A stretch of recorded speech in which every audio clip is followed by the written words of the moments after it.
What's up, Internet? My name's Nerdy. And I'm Clarice. This is our spoiler chat for the first episode of Strange New Worlds, a Star Trek story. My name's Nerdy. And I'm Clarice. We get Nerdy Nightly. We thought we'd share it with you.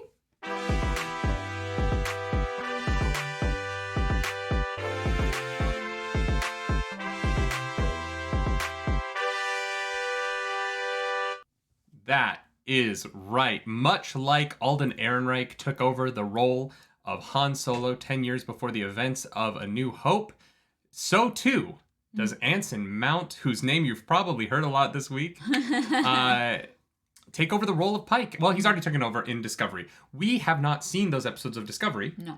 So we don't know what happens in them. No. I've seen the first 9 episodes of the first season of Star Trek Discovery, and you've seen none of it. I've seen the pilot, which I hated. Fair. And so I did not continue. However, I've heard that it is different after that point. So yes. I'm going to have some Star Trek to catch up on. Yeah. We've also never seen an episode of Picard. True. And we've seen 5 episodes of Lower Decks. No, we've seen more than that. Did we? Yeah, because we watched like 3 or 4. Maybe we watched all of season 1. Yeah. We came back and we watched more of it. So the point of this is that we have not seen much new Trek. No. Aside from the 3 movies, the Kelvin timeline movies. Yes. If this was your first foray into new Trek, if we ignore everything else that we've seen, if this was your first foray into new Trek, how successful do you think it is at capturing Star Trek the vibe? Did it catch a vibe? The vibe, pretty good, actually. I agree. I think the idea of what Star Trek is, it's super complicated though, because yes, but also no, because the importance of the Prime Directive, which gets named at the end of this episode. It does. Very clever.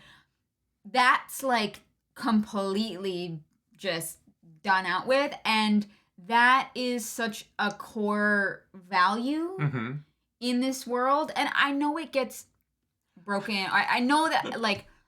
Can I make my point? Yeah, go for it. Every Enterprise crew breaks this rule. Yeah, but this is episode 1. At least once a season. But this is like episode 1. I know, but if you're going with what is the vibe of old Trek, violating the Prime Directive is like 100% the vibe of old Trek. So here's the thing about the Prime Directive. It is so unflinching in its scope that it is inherent for the morality of the Enterprise and for whatever our main crew is to violate it on many occasions because of the pain and suffering that they would leave in their wake. And I think that in terms of times when they violate the Prime Directive, this is one of the better uses of that storytelling trope. Oh, for sure. There are definitely some that you're like, oh, I don't know about that. This was really well done and obviously very close to home. Yeah, so for those of you who watch our spoiler chats, usually we go through the entire thing beat by beat. We've decided to try something new because the watch time on these videos is not great. Yeah, we're not here to bore you. We're here to like talk about something that either we like or we dislike, and we want to share it with you. So the new plan is that we're both going to bring 3 things, and we might have some like honorable mentions. I feel like that's what the Force Center does, honorable mentions. So we'll come up with a different term for it. But we'll do our 3 things. We both get 3 of them. And so I wanted to ask Clarice, would you start us off today with what is your first thing?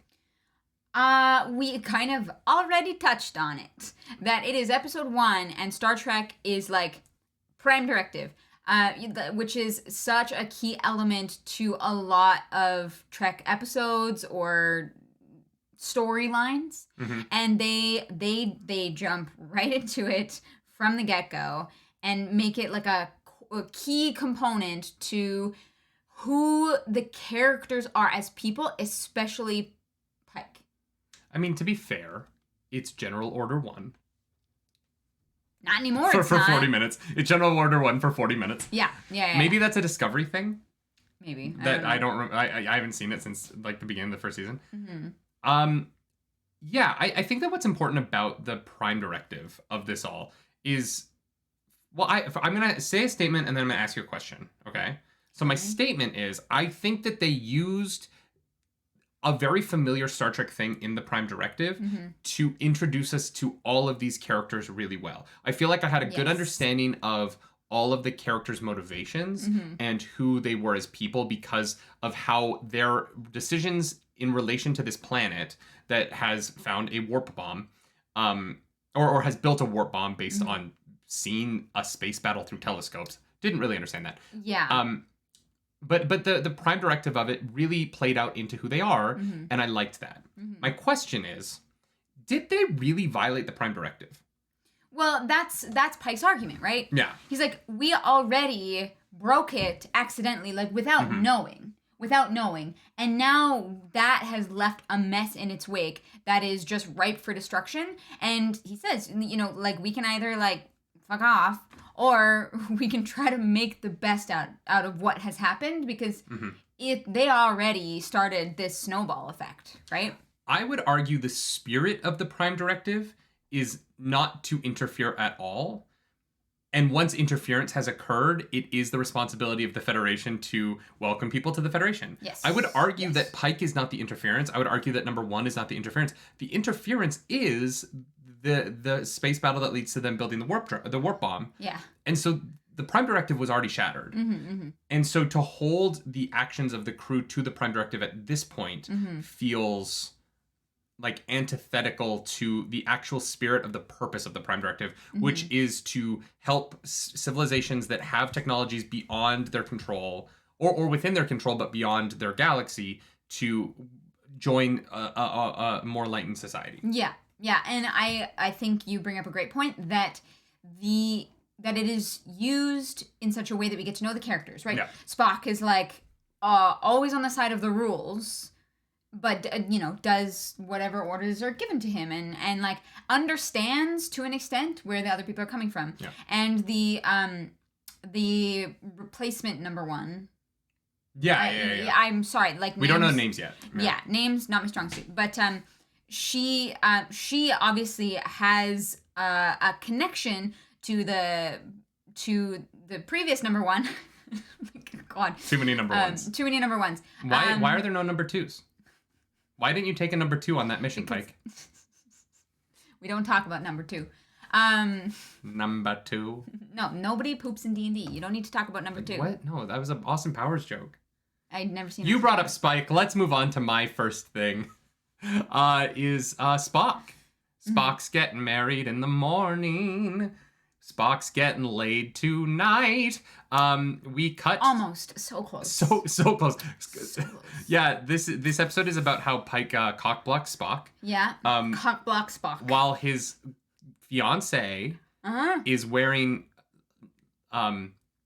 it's funny because she's in like I'm guessing it's Vulcan lingerie, but it looks like the when she's laying down, it looks like the fabric things that the models who have sushi eaten off of them wear when they're lying down. Like a napkin? Yeah, it looks like a silk napkin. Her lingerie was very strange to me.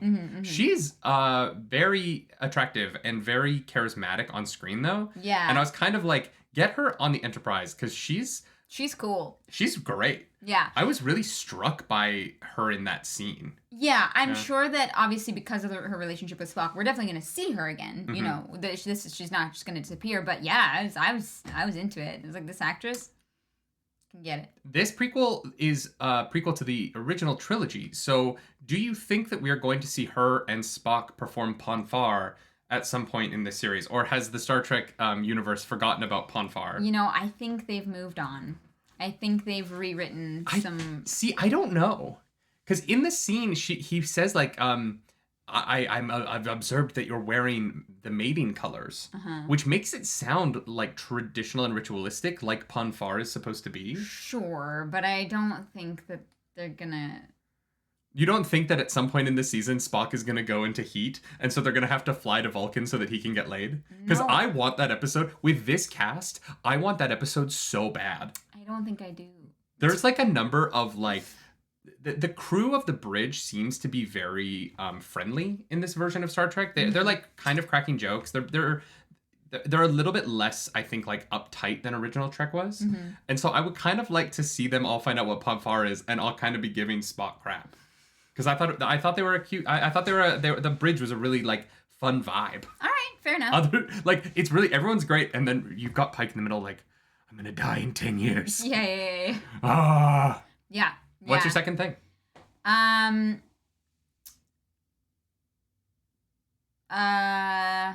should have wrote it down. This is why we've never gone with this format before. Is my memory is bad. I don't even remember what you said. You like told it to me, and then I did. I told it to you. Like I know it exists.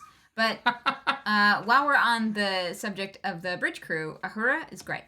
Yeah, I really like that they made her a nerd. Yeah. Because the alien from the planet gets beamed aboard, and Yes. he wakes up, of course. What could go wrong? They don't sedate them well enough because they don't know their species. Uh-huh. And he runs into the elevator, and Uhura's there waiting for him. And I think her name's Chapel is chasing. Chapel is the girl in all white. I think. Yeah, she's like the medical second. I don't know. Yeah, but she's a visiting doctor from like a colony. Oh, is what the doctor says.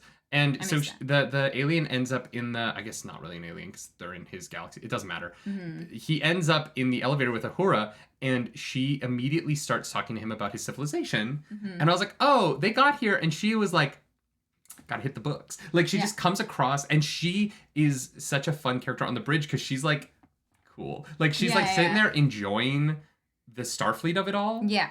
And it's going to be fun to watch her go from this, like, wide-eyed novice to the kind of jaded, like, more prepared Uhura that we meet later. Mm-hmm. She feels like she is one of the characters on the show who has the furthest to go in terms of the arc to get to her next generation counterpart. Yeah. Because right now she seems, like, fun and just, like, has this joy that I really like. Mm-hmm. I think it was a really smart choice because this actress is obviously just inherently going to have big shoes to fill, right? Yeah. Uhura has been done a few times and done well. And making her different, like decidedly different, and like going with a strong choice, I think is the right way to go because you make it your own and you don't have to try and do what the other people before you did because that's kind of boring, right? I like seeing what this actress in particular brings. Yeah, the only people who are going to spend their time obsessing over learning multiple alien languages are going to be nerds. Yeah. So the fact that she has those kind of nerdy characteristics, really dug it. Mm-hmm. All right, let's go to my second thing then, which is the technology in this episode is a little advanced. I think the temporary, and the Discovery has this problem as well, in that if you're going to set something as a prequel and say that it isn't that it is a prequel and it is canon, then you kind of become beholden to what is possible in the original series. Yeah. And Discovery broke this over and over and over again. But I was kind of thinking that Strange New Worlds wouldn't. And then immediately we get this technology where they can temporarily alter your genetics. Yeah, temporarily alter your genome so that you have the physical appearance of the species that they of the planet they're going down to. Yeah. Which I know, at least in, Next Generation. At least in Next Generation, they have disguises, but it's more like super advanced prosthetics, right? They can't literally rewrite your retina to match that of a species, at least not that I remember. So yes, they have some pretty crazy tech on the Enterprise this time around. There are ups and downs to this. I totally bought into it at first. Yeah. I was like, okay, fine, whatever. The ups of it were that the effects looked great. Yes, they did. All the alien effects I thought were really fantastic, and everyone on that planet looked great. I thought the costume design of this episode was exemplary. I really like the new Enterprise garb. I think it's always so hard to design a new Star Trek uniform. I think they did a really good job with this one.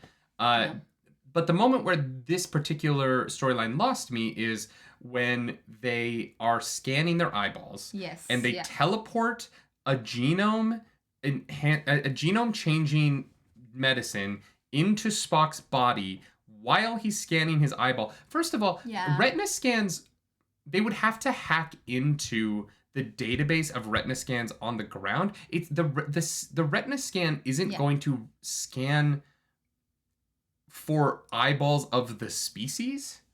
No, they would have they to have. talked about putting an entry in the database. So here's my question: So if the they Enterprise can definitely hack, hacked. if they can hack into the database, why does it matter if his retina is the right species? Wouldn't they just hack in Spock's eyeball? They want to have it both ways. So it depends. I feel like it depends, because if the retina patterns are like different enough, they literally might not be able to code whatever specific programming it is to recognize another species' eyeballs. But are we saying that like Spock's eyeballs physically changed? Yeah. Then wouldn't he see differently? Depending on.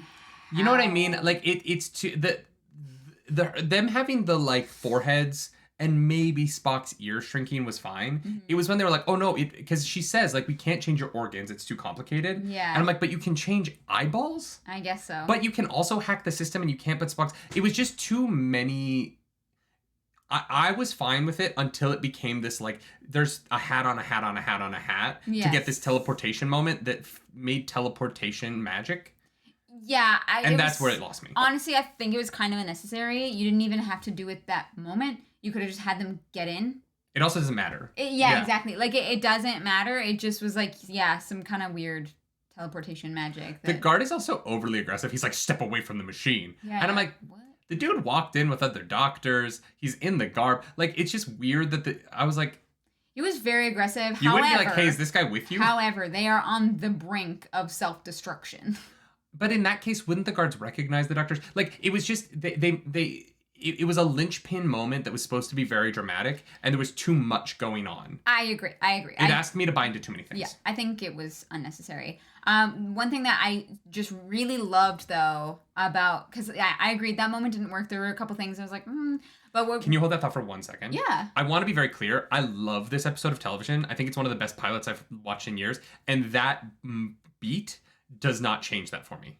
Yeah, that's fine. It's like my one negative thing about the episode. Mm-hmm. I overall think this episode is fantastic. What were you gonna say? No, I agree. I think it's important that like, I don't want to like mislead anybody. We both really enjoyed it. However, we can be critical of the things that didn't work. One of I think the strongest suits of this episode was that we got to learn so much about our characters in a way that felt natural, right? Mm-hmm. There were, for the people who have not been able to keep up with all the Trek, like us, it did not feel off-putting, because I felt like enough information was given to me that I had a good idea of what was going on. And not in a like pedantic, like we're going to explain everything to you but in a, this makes sense within the story, and we want to make sure that we're all on the same page, which I really appreciate, because I think that if someone, I don't know, a teenager was like, Star Trek, okay, sounds cool, like if I wanted to start, where would I start? You know, someone who is used to like our level of technology and like CGI and stuff like that might find going back to the original Star Trek a little bit jarring. This is a great pilot for people to get a good idea of Star Trek and not be lost. Now, that being said, obviously this is just episode 1 of the season. Who knows if that's going to keep up, but like, good job on that. I would argue no one should start with the original series. Yeah. Like, the oldest thing you should start with would be Next Generation. Yeah, I but would... even Next Generation's tough. I like Next Generation. I think Next Generation's brilliant, but I grew up with it. Yeah. I think, like, showing Next Generation to people now and being like, here's an episode where Picard goes to a concert and nothing happens. And you're like, that's what the show is, right? And it's brilliant. I'm not saying it isn't. And I think that it is, like, really heavily carried by a once-in-a-generation performance, a television performance in Patrick Stewart, right? I agree, yeah. But it's tough. I am really hopeful that this is going to be the thing that hooks the next generation of Star Trek watchers. Because I don't know if that was Discovery. I don't know a lot of people who are like, yeah, I didn't watch other Star Trek, but I watched Discovery. This feels like it might be that thing. I know it seems kind of early to say that. Yeah, and Picard is also tough because Picard, you have to have seen... I haven't watched it, so maybe you don't. But, like, Picard feels like it is so beholden to being a sequel to something. And, like, the nostalgia of it and the actors, And, like, all of the reveals for Picard have been, like, Data's in it now. And Whoopi Goldberg's in it now. And, Which just mean less if you haven't seen those characters. Riker's in it now. Yeah. Decades ago, you know? And like that's all their marketing is like, look what person from the past we got into the show. And like that's really cool for people like Next Generation. The only reason I haven't seen it is because I didn't have CBS All Access. Yeah. Yeah, I think that this might be a good jumping on point. I think this episode's brilliant. The third thing I want to talk about is the moment that really sold me on this episode. The moment that made me cry a little bit. And it was Pike's final speech in front of the 6-person debate of the planet. Yeah. It was 6 people in a room yelling at one another for a bit. Yeah. So he beamed down in the middle of it. It's like, okay, interesting. I feel like for a pilot, that moment could have had more. Oh, actually, with COVID, you know what? They might have all been 6 feet apart. I don't know when this was filmed. Fair. Those actors might have all been 6 feet apart. Fair, yeah, with measuring tape. But Anson Mount is, well, first of all, my third thing should have been how completely enamored you were with his biceps. It is impressive how much definition they have underneath like that thick shirt. I'm impressed. Yeah, he looks great. Yeah. Yeah. Mm-hmm. I was about to say something that is about something else, and I'm not going to because spoilers.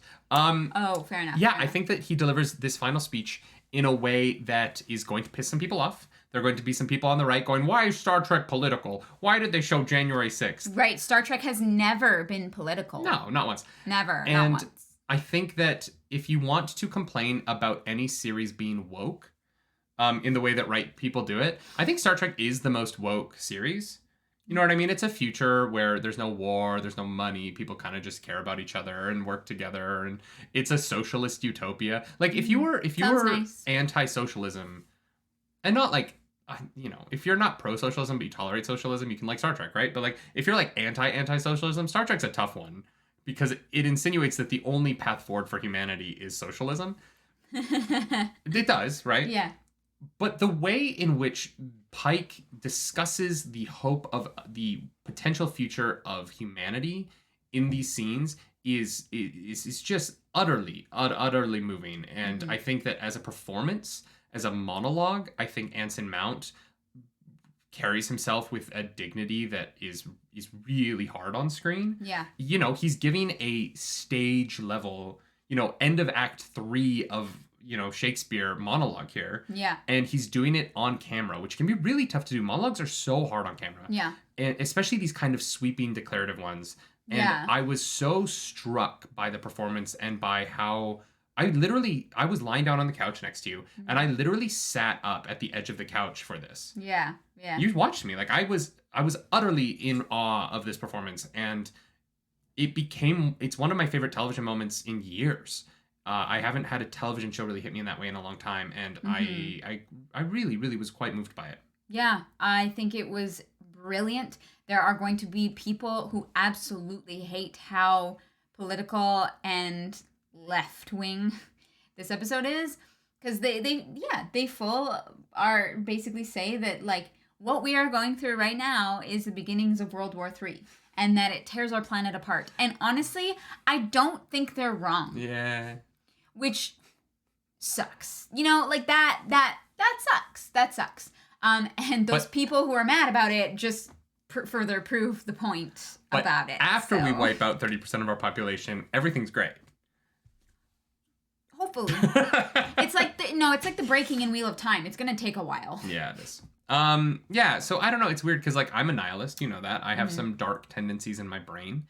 But this episode had the kind of hope that makes me think that I won't see it. I'm not going to live to see Utopia. But I think that humanity has the potential to find it. And it was nice to have a piece of media show me that without feeling like it was put upon or it was... like hand-holdy, trying too hard. Yeah, it really just... It felt like it really came from Pike and from the inspiration of his crew. And I asked you at the beginning of this episode, and this is my final thought. I asked you at the beginning of this episode if this show captured the vibe of original Star Trek. And to me, the original Star Treks are about a captain and their ship. And the way in which that captain is impressed upon and told off to and interacts with the crew of that ship. Mm-hmm.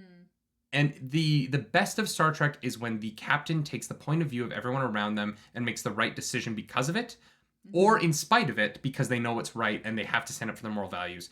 And in that terms, if that is what Star Trek is, and that is what Star Trek has always been to me, this is one of my favorite episodes of Star Trek because you see a captain listen and pay attention to the people around him and ultimately make a like non-violent there's a little bit of violence in the episode, but a non-violent plea to a alien species based on the things he's learned from his crew in those 40 minutes. And that is the height of Star Trek to me, and that I'm so impressed with this episode. I loved it. I really did. I like really was not expecting to enjoy it as much as I did, and I really, really did. I'm so glad that we're taking the time to watch this because I can't wait for next week.